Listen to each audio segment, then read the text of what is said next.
I want to tell you about a Saturday morning on November 1st, 1755, All Saints' Day, a morning when the churches of Portugal's great imperial capital were full of people, full of candles, full of the accumulated wealth and memory of one of the most powerful maritime empires in the world. And then, at approximately 9:40 in the morning, everything ended. Not metaphorically, not gradually. Everything ended in roughly 6 minutes of seismic violence that would be described in the years that followed as one of the worst natural disasters in recorded European history. The official story is familiar. An earthquake, magnitude estimated between 8.5 and 9.0 on the Richter scale. A subsequent tsunami that rolled into the harbour in 3 waves, fires that burned for days, 30,000 dead. Perhaps 60,000. Some estimates go higher. The lower city, the Baixa, the administrative heart of Lisbon, essentially ceased to exist. The sealed archives, coincidentally, destroyed, and I believed that story. For a long time, I believed it completely. But the more I looked, I realised I had been looking at only part of the picture. Because here's what I couldn't shake. The world didn't just move on. It moved differently. Almost everywhere, almost simultaneously. And the deeper I went into the decades that followed 1755, the more I found a pattern, not of recovery, but of replacement. Not of rebuilding, but of rewriting. A moment so historically convenient, so cosmically well-timed, and perhaps so useful for burying whatever the archives had recorded about what came before. Because some researchers believe the Mudflood, a catastrophic sediment event that appears to have swallowed entire building complexes across the entire world, may have begun here. With Lisbon. The first tremor of something far larger than one city's tragedy, that the coincidence alone demands we stop and look more carefully. Because the deeper I went, the less comfortable I became with the word coincidence. I came to this the way most people do, sideways. It wasn't a manifesto that pulled me in. It wasn't a late-night rabbit hole. It was a photograph, a single photograph, of a building, actually several buildings, in what appeared to be a Central Asian city, with architectural details so ornate, so structurally sophisticated, that I found myself asking a question that I couldn't answer easily. Who built this, and when? The official answer came back clean and fast. Colonial-era construction, 18th or 19th century various European influences. Fine. Except that the building in question predated the supposed colonial presence by what appeared to be decades. And the European influence looked, when you really examined it, less like a European export and more like a shared source. Like both European and Central Asian examples were drawing from the same well. That was the first anomaly. The second came when I started looking at maps. Old maps, specifically, maps from the 16th and 17th centuries, the kind you find in digitized European library collections, the kind historians use to trace the contours of what was known and unknown. And on many of those maps, particularly those from the 1600s and early 1700s, there it was. A vast territory, sometimes labelled Tartaria, sometimes Tartary, sometimes Mughal Tartary or Grand Tartary or Chinese Tartary, but always there, always enormous, covering in some representations a territory larger than Russia, larger than China, stretching from the Caspian Sea to the Pacific. And then, and this is where the pattern repeats with unsettling precision, by the 1770s and 1780s, the label begins to dissolve. Not all at once, gradually, cartographically, like a watercolour left in rain. By the early 19th century, it's essentially gone. I kept asking, why does a territory that appeared on maps for over 200 years simply stop appearing? Countries don't vanish. Geographical realities don't evaporate, unless, of course, someone decides they should. That's where the Lisbon earthquake re-entered my investigation. Let me describe what actually happened on November 1st, 1755, because the official account, as accounts often do, underplays certain details that I find impossible to ignore. The earthquake struck in the morning. Early, estimates of its magnitude range from 8.5 to 9.0 on what we now call the Richter scale. It was felt across Europe. In parts of North Africa, there are accounts of strange water behaviour as far away as Scandinavia. The shaking in Lisbon lasted, depending on which survivor account you read, between 3 and 6 minutes. Then came the fires, burning for 5 days, fed by the toppled candles of All Saints' Day masses, spreading through the tightly packed structures of a city that had been, until that morning, one of the wealthiest and most powerful in the Western world. Then came the tsunami. Waves estimated at heights of 20 to 30 feet struck the harbour. The waterfront, the Baisha district, the areas where merchants, administrators and record keepers operated, were consumed. What was lost? The question seems simple. The answer is anything but. The Royal Library of Lisbon, gone. Tens of thousands of volumes. The Torre do Tombo archives, one of the oldest and most comprehensive record repositories in the known world, heavily damaged.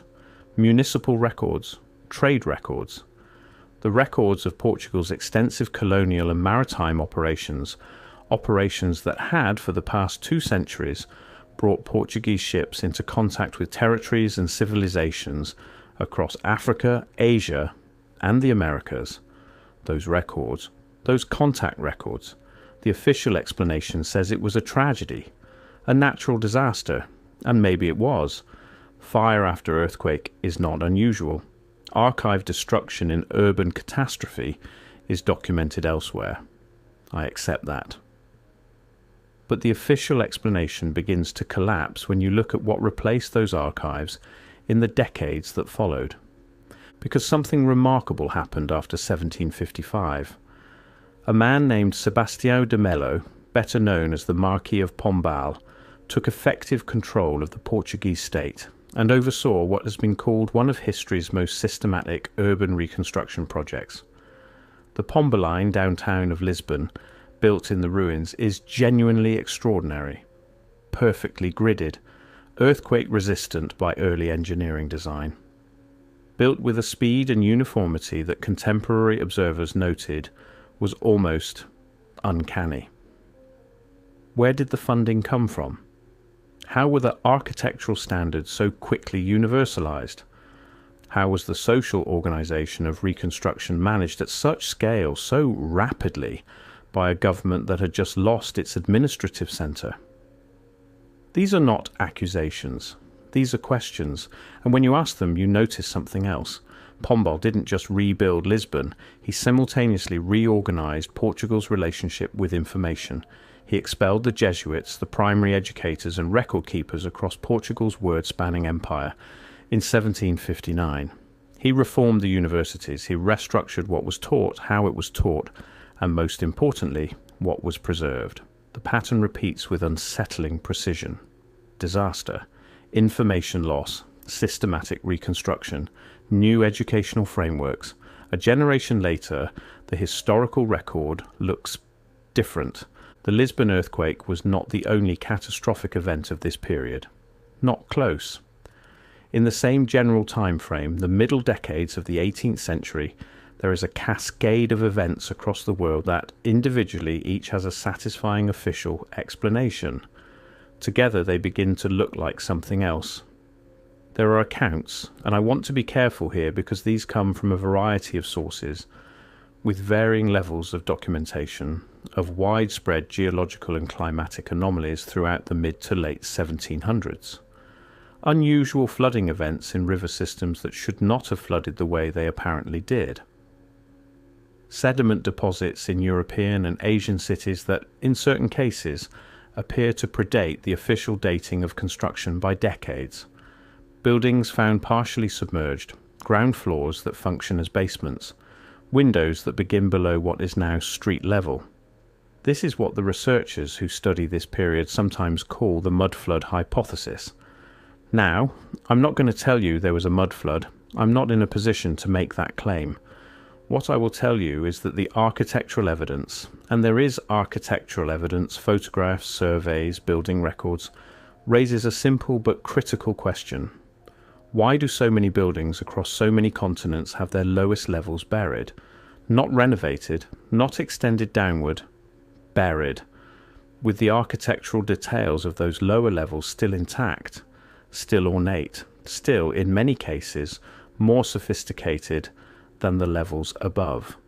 Who buries their own windows? Who buries their own doorways? And if a large-scale geological event, seismic, hydrological or otherwise, did deposit significant sediment across certain regions in the mid to late 18th century, then the Lisbon earthquake, with its attendant tsunamis and liquefaction events, begins to look less like a standalone disaster and more like a trigger. A beginning. The first domino in a cascade that remade the physical landscape of the world, and with it the documentary record that might have told us what that landscape had looked like before. The evidence suggests something much larger was at work. Let's go back to the cartography, because this is where the official explanation collapses most cleanly. Tartaria, or Tartary, take your pick, appears consistently on European maps from roughly the 1500s through the 1700s. We're not talking about a peripheral legend, a mythological notation in the margin.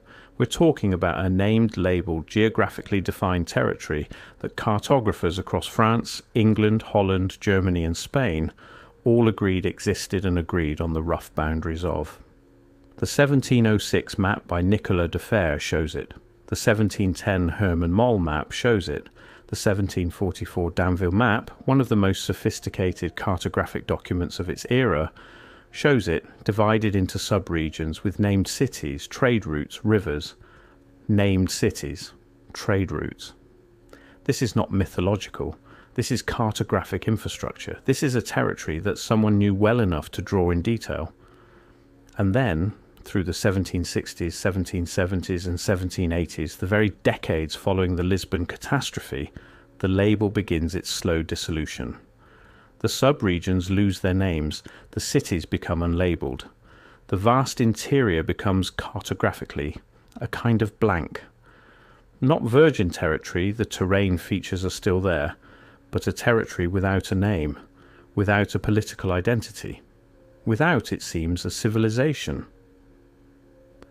By the time Napoleon is marching east in the early 19th century, the maps he is using look, in that region, almost nothing like the maps of a century prior. This raises a simple but critical question.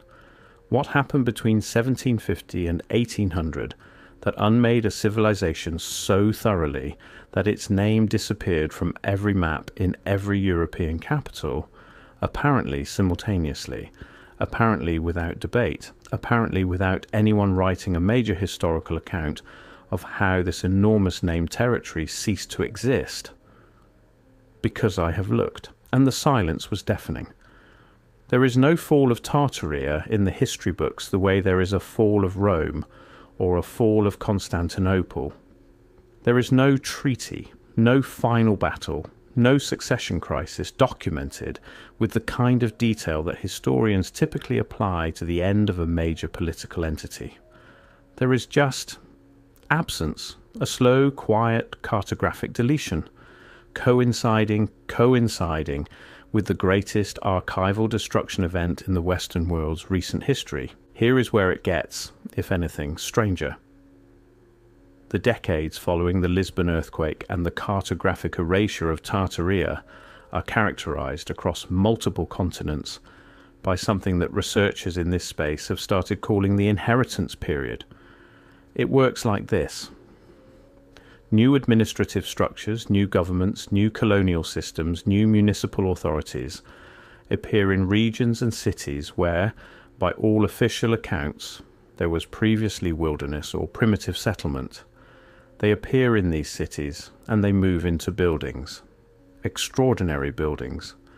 Buildings of a scale and sophistication that, according to the official timeline, should have taken decades and enormous resources to construct, and yet there are no construction records, no labour contracts, no documented quarrying operations, no accounts of the years of work that should have preceded occupancy, in city after city, on continent after continent. The same architectural vocabulary, the same domed roof lines, the same ornate facades, the same proportional systems appears in St. Petersburg and San Francisco, in Melbourne and Chicago, in Bombay and Buenos Aires. Buildings that were supposedly constructed independently in different decades by different architects, in different cultural contexts, sharing details so specific, so technically demanding, that the phrase architectural coincidence begins to feel like an insult to the intelligence. The deeper I went, the more the inheritance period looked less like a period of construction and more like a period of occupation, of moving in, of taking what was already there and writing new names above the doors, not building from scratch, not importing a style, but inheriting and then critically obscuring the inheritance. And that's where the historical rewriting becomes impossible to ignore. Because if you inherit a civilization, if you occupy its cities, repurpose its buildings, redirect its trade networks, you have a problem. You have a paper trail. You have locals who remember. You have travellers who wrote accounts. You have, potentially, records in distant archives that contradict your new narrative. So, what do? You write a new history, a better history, a history with clean origins, with documented construction dates, with named architects and named patrons and named sources of funding. You populate the past with a confidence that the actual past, with all its chaos and incompleteness, rarely possesses. And you wait. You wait for the generation that remembered to die. You wait for the travellers' accounts to lose credibility. You wait for the children to grow up learning the new version, and for those children to teach their own children, until the distance between the original event and the present moment is so vast, so filled with authoritative restatements of the official narrative, that the original question, who built this and when and for whom, sounds not like a reasonable historical inquiry, but like conspiracy theory. I've noticed something about that phrase, conspiracy theory. It tends to appear most reliably at exactly the points where the official account is most vulnerable, where the documentation is thinnest, where the questions are most dangerous. Make of that what you will. The narrative shift that followed the Lisbon earthquake and the Tartarian erasure was not subtle, once you know what to look for. The Enlightenment, that brilliant, humane, world-remaking intellectual project, emerged conveniently in the same decades. New frameworks for understanding history, new institutions of learning, new standards of documentary evidence that, interestingly, tended to discount exactly the kinds of oral traditions, indigenous accounts, and pre-existing records that might have told a different story. I'm not saying the Enlightenment was a cover story, I'm asking. Could it have served, among its genuine achievements, as a mechanism for establishing new epistemic authority? For deciding, institutionally, what counted as knowledge and what didn't? Because once you control what counts as evidence, you control what happened. Let me be precise about what was in those Lisbon archives. Portugal, by 1755, had been operating as a world-spanning maritime power for nearly 3 centuries. Portuguese ships had reached the coast of West Africa in the 1400s. Vasco da Gama had rounded the Cape in 1498. Portuguese traders were operating in India, in Japan, in Brazil, in the Spice Islands of Southeast Asia. They were, in the most literal sense, on a worldwide level, the most connected European power of the early modern era. Their records reflected that connectivity. Reports from the interior of Asia, accounts of cities and civilizations encountered far from the coasts, trade agreements with polities that don't appear in the standard Western historical narrative. Knowledge of territories, inland territories, that a maritime power would have had unique access to through its network of overland trading partners. Knowledge of, potentially, what lay in the vast interior. The vast named, cartographically documented interior. All of it. Gone. Not reduced. Not damaged. Gone. And here's the thing about archival destruction that rarely gets discussed. It's not just what you lose in the fire, it's what you lose in the assumption that there's nothing left to find. When a library burns, the absence of documentation becomes, paradoxically, evidence that there was nothing to document. The circle closes. The silence becomes its own argument. The official explanation for why we know so little about the pre-Columbian Americas, about the pre-colonial African interior, about the civilizations of Central Asia before the Russian expansion, the official explanation is always at bottom that there wasn't much to know, that these were sparse, primitive, unrecorded peoples. But what if the recording happened and the records burned? What if the Lisbon earthquake was, in the most brutal and efficient sense possible, a filing system reset? I keep coming back to this because it's the part that the official account cannot address.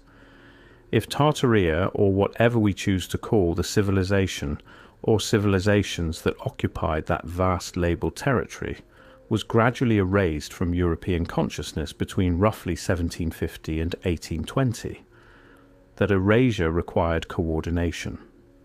Cartographers in Paris, London, Amsterdam, Berlin, Madrid, all updating their maps in the same direction, in the same decades, without, as far as I can find, any documented diplomatic or scientific consensus that drove the change.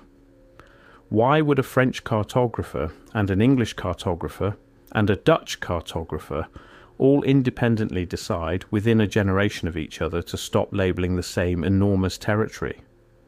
What were they responding to? The pattern repeats with unsettling precision in the architectural sphere as well. The same decisions made across multiple continents in multiple decades by people who supposedly didn't know each other about which buildings to repurpose, which to demolish, which to assign new construction dates, which to simply fill with new bureaucratic life and never discuss the origins of again. Not independent invention, not parallel development, not coincidental convergence, but something that looks, when you stand far enough back to see the whole pattern, like a coordinated response to a shared event. A reset, a systematic reorientation of the cartographic, architectural and documentary record around a new narrative framework.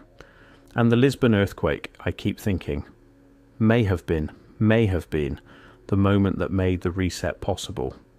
Not because it was the only disaster of that era, not because it destroyed everything, but because it destroyed enough that the gaps could be filled with new stories, enough that the questions couldn't be fully answered anymore, enough that the absence of evidence could be reframed quietly as evidence of absence. When I look at photographs of certain buildings in Samarkand, in Kazan, in the older districts of cities across the former Tartarian geographic sphere, I see the same thing I see in photographs of buildings in Philadelphia, in Edinburgh, in the neoclassical districts of cities that were supposedly built from nothing in the early 19th century by new ambitious documented civilizations. I see a vocabulary, a shared visual grammar, specific proportional relationships between columns and entablatures, specific decorative programs around windows and doorways, a specific relationship between the human scale and the architectural mass that says, to anyone trained to read it, this was designed by someone who understood something about how human beings inhabit space, something that takes generations to learn, something that requires not just skilled craftsmen, but a tradition of skilled craftsmen, a school, an inheritance of technical knowledge, passed from master to apprentice across decades or centuries. And I look at the official construction dates, the mid-19th century dates, the completed in 1847 and dedicated in 1863 plaques, and I think, in 30 years, in 50 years, from wilderness to this, the math doesn't work. Not without a significant and significantly unacknowledged head start. So where does that leave us? I started with a date, November 1st, 1755, All Saints' Day, the ground moving under a city full of people who had gathered, as human beings do, in the places that mattered most to them, the archives, the cathedrals, the repositories of memory. I end with a question. Many questions, actually, but one that I keep returning to in the quiet hours. If there was a civilization, call it what you like, the maps called it Tartaria, vast enough to appear on every major European map for 2 centuries, sophisticated enough to leave architectural traces on multiple continents, interconnected enough to have left records in the archives of the world's great maritime power. If that civilization existed, and if the earthquake of 1755 helped initiate or accelerate or simply provide cover for a process of archival destruction and cartographic erasure that unfolded over the following half-century, and if the inheritance period that followed involved new powers moving into old spaces and writing new names above old doors, then what we call history may not be what we think it is.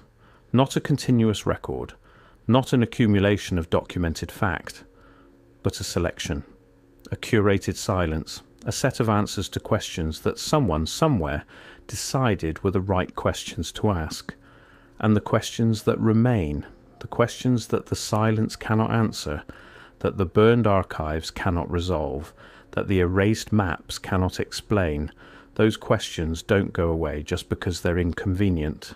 They sit in the sediment, they wait in the buried window frames, they persist in the architectural grammar of buildings that nobody officially can fully explain. The deeper I go, the more certain I become of only one thing.